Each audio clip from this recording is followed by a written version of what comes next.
Hello అండి అందరికీ welcome to my channel అన్నం ఆయుర్వేదం. ఈరోజు నేను షేర్ చేసే వీడియో మినపప్పుతో గారెలు వేసుకుంటాం కదండి. సో సేమ్ ప్రాసెస్లో మీకు బజ్జీలు అనేవి చూపిస్తాను. ఎప్పుడూ రొటీన్గా గారెలే కాకుండా ఇలా ఒకసారి బజ్జీలు అనేవి ట్రై చేయండి. టేస్ట్ చాలా బాగుంటుంది. ఇవైతే మా పిల్లలకి చాలా ఫేవరెట్ స్నాక్ అండి. సో ఇప్పుడు ప్రాసెస్ అనేది చూసేద్దామా. Let's start the video. ఒక బౌల్లోకి మినపప్పు అనేది నానబెట్టుకుందాము. 1 గ్లాస్ ఆఫ్ మినపప్పు తీసుకున్నానండి నేను. తీసుకుని అవి వాటర్ వేసి నానబెట్టుకున్నాను. ఒక 3 అవర్స్ నానితే సరిపోతుంది. పొట్టుపప్పు అయితే చాలా సాఫ్ట్గా కూడా వస్తాయి.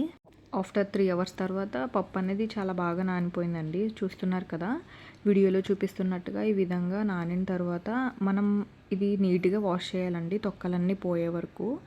మనం అలా అని టోటల్గా తొక్కలు తీసేసినా టేస్ట్ బాగోదు. కొంచెం లైట్గా ఒక 5% అనేవి ఉంచుకోండి.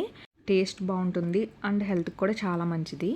నెక్స్ట్ చాలామంది గ్రైండర్ ఆర్ మిక్సీ పట్టుకుంటారు కదా, నేనైతే గ్రైండర్ యూస్ చేశానండి.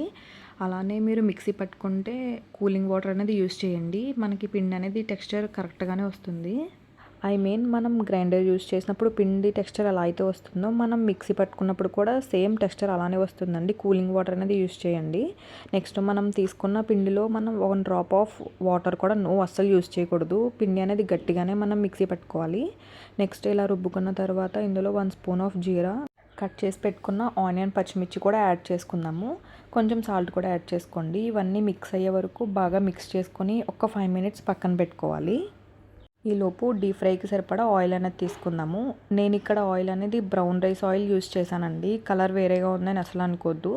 మా ఇంట్లో కిడ్స్ అనేది ఈ స్నాక్స్ బాగా తింటారండి. సో వాళ్ళకి హెల్త్ కూడా ఇంపార్టెంట్ కదా డీప్ ఫ్రై అనేది. సో అందుకే బ్రౌన్ రైస్ ఆయిల్ యూస్ చేసాము.